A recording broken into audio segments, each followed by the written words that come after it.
personne ne sait chanter. Le plus important, c'est le but que nous avons juste au début parce que nous chantons pour servir. J'ai aussi bénéficié de contacts de grandes personnalités dans la chronique musicale congolaise. Vous êtes capable et que vous avez ce potentiel en vous. Il suffit juste de les libérer et de montrer au monde ces dons. Vous êtes capable en fait. J'aimerais que la ville de Beni ait en moins un niveau un peu plus élevé, que nous facilitions la promotion des œuvres locales pour que l'art de la ville de Beni soit reconnu partout. Avec Poitou Prod, le rendez-vous du succès et de la diversité de l'incroyable force de femme dans Mon Amour que podcast.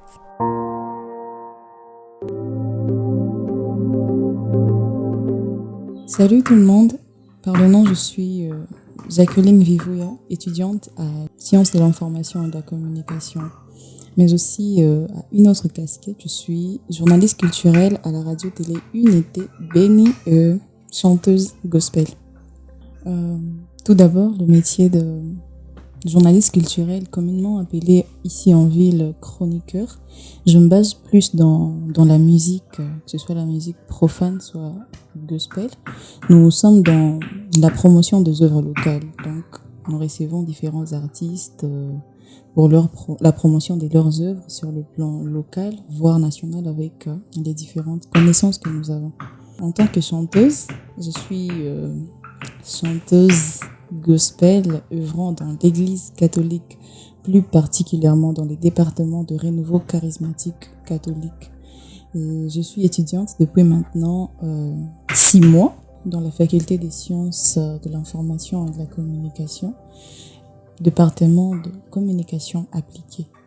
Aussi, je suis aussi stagiaire chez Poitou Prod, une agence de communication de la ville et qui fait la différence. Avec la chronique musicale, j'ai commencé tout d'abord à suivre très souvent les émissions de chronique musicale en ville et j'ai été attirée par la manière de présenter de monsieur Benjamin Simoni, et c'est d'ailleurs lui qui m'a formée quand j'étais aussi en train de co-présenter une émission à la radio télé Rwanzururu dans Tout Chaud. Quelques temps plus tard, nous avons aussi été parmi les membres de l'organisation du Festival de Mine dans sa toute première édition. C'était pour moi un si grand plaisir de participer dans ces festivals où nous avons eu ces si grands plaisirs de découvrir bien des talents, que ce soit dans la poésie, dans les chants, dans l'art dramatique et autres. C'était vraiment une foire culturelle en quelque sorte dans le but de déstresser le peuple qui vivait depuis un très long moment dans la guerre. En tant que chanteuse gospel, c'est depuis maintenant 2 ans que je suis en train d'y travailler, bien que je ne suis pas connue en tant que chanteuse par bien des gens, mais je me contente tout d'abord de chanter juste à l'église, et avec les temps, je pense, nous serons en train de gravir d'échelons et en allant jusqu'au niveau d'être aussi artiste, chanteuse indépendante. Heureusement que nous ne chantons pas pour notre gloire, mais pour la gloire des dieux et dans le but de ramener les âmes perdues vers l'éternel. C'est la plus grande chose que je vise dans la musique gospel. Avant tout cela, avant d'être journaliste culturelle, chroniqueuse musicale, d'être chanteuse gospel, je fus joueuse de football dans une équipe de la ville dénommée Beni Sport Dame. Et bien sûr que le football était en moi depuis l'enfance, mais j'ai dû laisser parce que j'avais pas trop apprécié la manière dont les footballeurs se comportaient. Alors je voulais quand même construire ma vie, bien que j'étais encore trop jeune. Après avoir trouvé mes contentements dans les comportements de différentes footballeuses, je me suis dit que j'avais encore un avenir à construire. Je choisis d'abord de finir les études de secondaire, s'il y avait possibilité de reprendre plus tard, malheureusement. Et heureusement pour moi, je me suis maintenant basée sur ce qui est essentiel pour moi, étant donné que je me retrouve plus dans la musique gospel et dans la chronique musicale. Tout d'abord, dans la chronique musicale, c'est pas très facile de voir plusieurs filles dans ce métier parce que c'est un métier difficile, étant donné que nous devons parler avec de musiciens, des artistes qui sont peut-être mal réputés dans la communauté et ça peut même toucher la réputation de la personne. Mais quand on travaille avec objectif, il y a toujours un bon résultat qui en découle et nous sommes très fiers de ce que nous faisons dans la chronique musicale parce que malgré les difficultés auxquelles nous faisons face, que ce soit des artistes qui sont de mœurs légères, mais nous faisons de notre mieux pour rester ce que nous sommes et ce que nous avons prévu être depuis le commencement de cette carrière.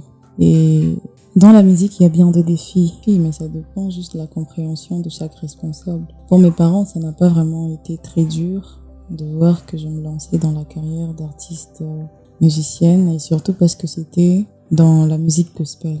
Et aussi, il y a des défis liés à des types de partenariats. Il y a des temps où nous sommes déjà fixés d'objectifs dans la carrière, mais vous allez avoir un sponsor qui vient avec une autre idéologie. Alors si on n'est pas vraiment focus sur ce qu'on a prévu pour soi et si on n'est pas objectif dans ses affaires, on risque de tomber ou bien on risque de faire des choses qu'on n'avait pas prévues. Et c'est une chose qui arrive très souvent à la plupart d'artistes. Voilà. Dans la chronique musicale, la toute première capacité que je peux animer toute une émission de chroniques en permettant la promotion des œuvres, que ce soit locales ou nationales. Les opportunités que j'ai eues, c'est la connaissance. Nous pouvons collaborer avec différents artistes de loin, que ce soit sur le plan local, régional, provincial, national, voire même international, dans l'organisation de différentes activités qui se trouvent dans la ville. Mais même si pour le cas de la ville de Beni, il n'y a pas vraiment beaucoup d'activités, mais dans la chronique musicale en ville de Beni, j'ai aussi bénéficié de contacts de grandes personnalités dans la chronique musicale congolaise. Dans la musique, je peux pas dire que j'ai une capacité en tout cas énorme parce que dans ma tête, je me dis que personne ne sait chanter. Et seuls les Saint-Esprit sait chanter. Le plus important, c'est les buts que nous avons juste au début parce que nous chantons pour servir l'Éternel et que les Saint-Esprit nous accompagnent dans cette lutte. Les opportunités que nous avons, c'est aussi la connaissance et la bonne image en fait parce que quand on est reconnu en tant que artiste musicienne gospel, ça permet quand même à la personne d'avoir une bonne réputation dans la communauté. Comme je l'ai récemment annoncé, j'ai quand même participé dans l'organisation de la toute première édition du festival Toumaïni et aussi dans la chronique musicale, j'ai été manageuse d'un artiste qui est actuellement en Bénin. Je lui ai facilité quelques collaborations et c'est pour moi très grand parce que à un moment, bien sûr, dans la chronique musicale, j'ai eu une pause, aussi pour des raisons d'études, mais j'ai alors repris juste après que je sois à l'université. Depuis que j'ai commencé la musique, je disais déjà 2 ans,